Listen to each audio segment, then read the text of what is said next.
Presidente, eu me sinto muito lisonjeado por, nesse momento, estar falando na tribuna da mais alta casa do Parlamento Brasileiro. Estar falando hoje no plenário do Senado. Quem diria? Um Senado que foi criado há 2.800 anos, por volta de 2.200 anos, onde os membros que constituíam o Senado eram os mais sábios, os anciãos, aqueles que tinham o poder de coroar e depor reis. Hoje nós estamos numa sessão solene no Senado para homenagear uma pessoa que tem uma história muito bonita no nosso país, Jaime Tomás de Aquino, que faleceu há quase 10 anos, em 2015. Tomás de Aquino, que talvez felizmente não pôde testemunhar o declínio ditatorial que o Brasil se encontra agora, que foi-se do nosso país depois de muito ter produzido para a nossa sociedade, para a nossa civilização, e por sorte foi antes de testemunhar a desfaçatez, a destruição que se encontra no nosso Estado e a nossa nação. Presidente, o senhor sabe que eu tenho a mais alta estima pela sua pessoa. Lhe admiro, talvez dentre o Senado, a pessoa que eu mais vejo como sendo uma pessoa aguerrida, guerreira, corajosa, o senhor sabe que é o senhor. E por isso eu fico muito indignado, presidente, quando no período de uma sessão solene, onde o senhor convida vários deputados para vir aqui e nos dar a palavra, como é feito quando os senadores vão à Câmara dos Deputados, eu fico muito indignado ao ver uma pessoa da sua estatura, da sua honra, se receber uma ligação de intimidação para tentar censurar as pessoas que o senhor convidou para participar aqui. Presidente, Girão, o senhor sabe que eu gosto muito do senhor, mas uma das fraquezas que nós temos é que nós somos muito apegados a seguir toda e qualquer regimento, regra, e talvez por isso nós estamos testemunhando o que está acontecendo no Brasil.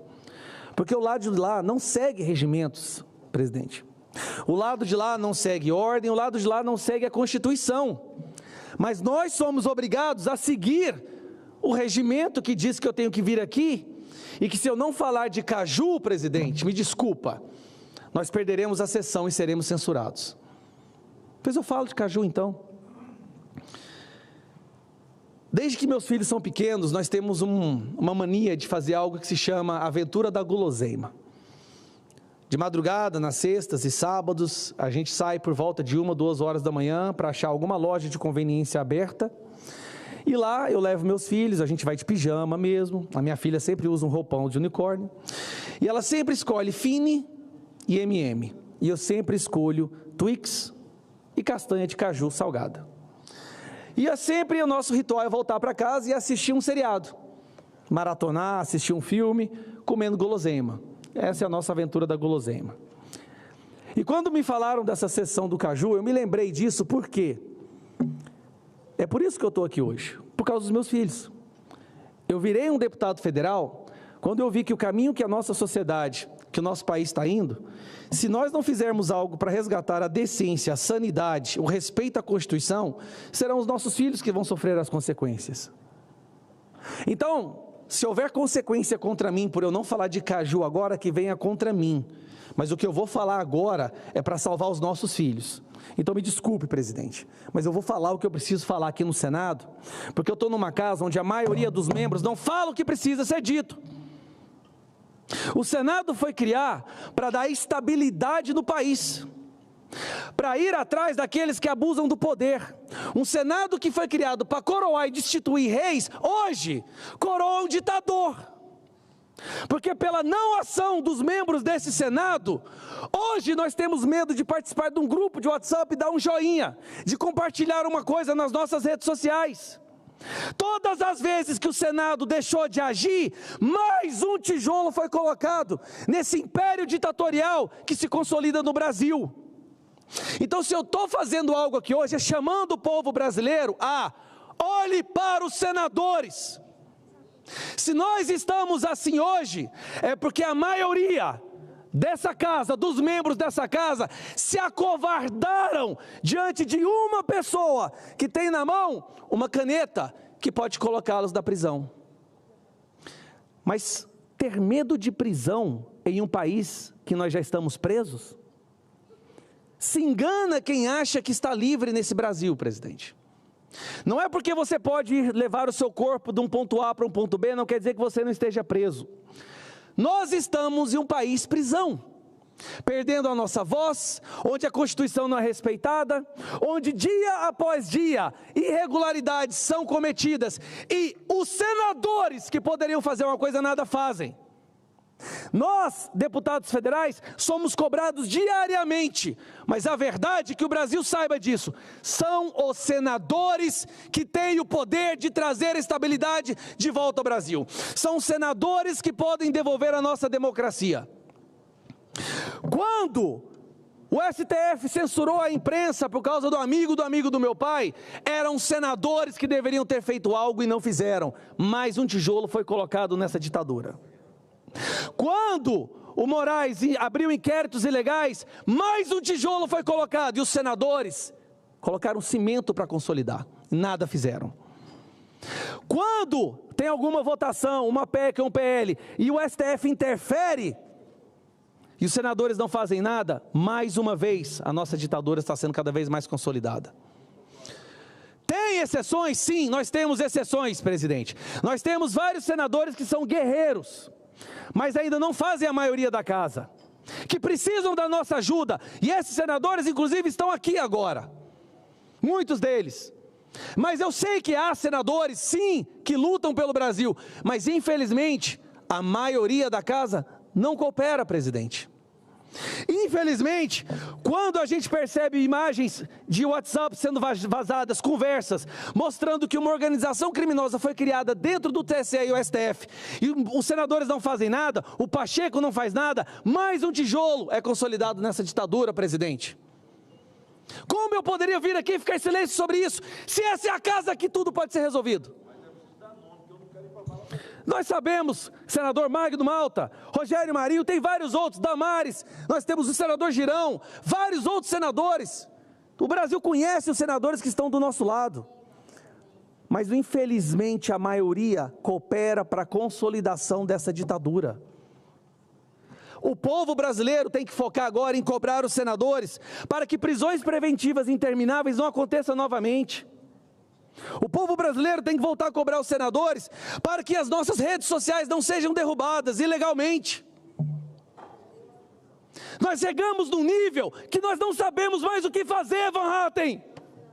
O que mais nós podemos fazer? Que PEC, que PL, não adianta. Se a gente propõe uma PEC, um PL, vai ministro do STF ligar senador ameaçar, ligar para deputado federal ameaçar, como que a gente aprova alguma coisa? Ameaça de prisão. Nós não podemos legislar, presidente. Nós somos eleitos para legislar. Quando a gente tenta criar uma lei para resgatar a decência, a democracia, lá vem ligação do STF. Interferência direta nas nossas ações. Um homem morreu na prisão, gente. Um prisioneiro político morreu na prisão. Uma família perdeu o marido, o pai, porque ele foi preso politicamente. Aí eu tenho que vir aqui e falar de caju? Vocês estão de brincadeira comigo? Não só nós estamos numa situação onde um membro do STF, ele é vítima, acusador, investigador e juiz, como nós tivemos agora recentemente o caso da família Montalvani, onde não só não era vítima, o laudo pericial saiu agora, onde o filho dele deu um tapa na cara, deu um tapa na nuca do cidadão. O cidadão leva um tapa na nuca do filho do ministro do STF, e depois a família é investigada, Polícia Federal invade a casa, os bens são apreendidos, a vida é destruída. Então não é só vítima, acusador, investigador e juiz, não. É agressor, acusador, investigador e juiz. Senadores, pelo amor de Deus, que legado nós vamos deixar para os nossos filhos? Eu posso até ser preso, mas eu garanto que minha filha e meu filho vão ter orgulho de mim até o último dia da vida deles. Isso poderá ser dito pelos filhos de todos os senadores dessa casa? Isso poderia ser dito pelos filhos do Pacheco? Eu tenho certeza que não. Eu vim para cá essa semana, presidente, deixando organizado, pelo menos a parte financeira para a educação dos meus filhos. Olha o nível que a gente chegou. Olha o nível. Eu vim para cá deixando separado pelo menos o dinheiro para pagar as mensalidades da educação do meu filho e da minha filha, porque eu não sei se eu volto para minha casa. Porque eu sabia que na hora que eu subisse aqui, eu ia falar o que está entalado no meu coração. Só que o que está entalado no meu coração, que é viver numa democracia, liberdade de expressão sendo respeitada, hoje é crime. Presidente, e aí? Onde isso vai parar? O que mais? As pessoas estão perdendo a esperança até de ir para as ruas. A gente coloca milhões de pessoas nas ruas e o Pacheco finge que elas não existem. Ah, tem que me sensibilizar. Sensibilizar? Quando um seu filho ou sua filha, Pacheco, falar algo que o Moraes não gosta e for preso, aí você vai estar sensibilizado? Porque tem filhos de centenas de milhares de pessoas presos, porque falaram, porque foram para uma manifestação, porque publicaram algo extremamente perigoso no celular. Chega de tentar resolver essa questão com o PEC ou com o PL. Nós precisamos colocar milhões e milhões de pessoas nas ruas. E na semana seguinte, apresentar o pedido de impeachment com o maior número de assinaturas de deputados da história. Nós já temos 145 deputados que assinaram o pedido de impeachment do Alexandre de Moraes. Somando os votos desses deputados, são 17 milhões de pessoas.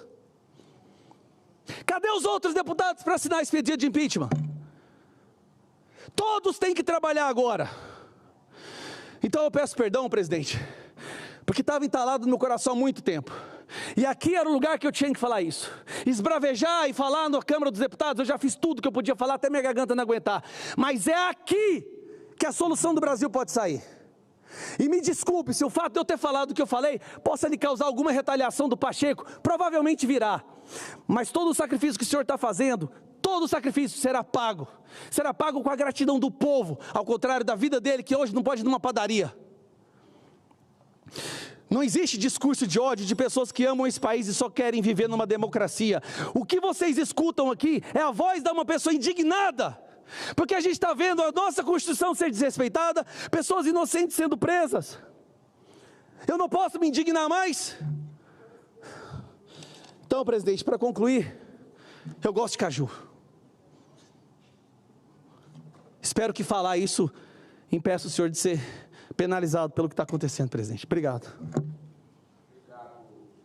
Muito obrigado.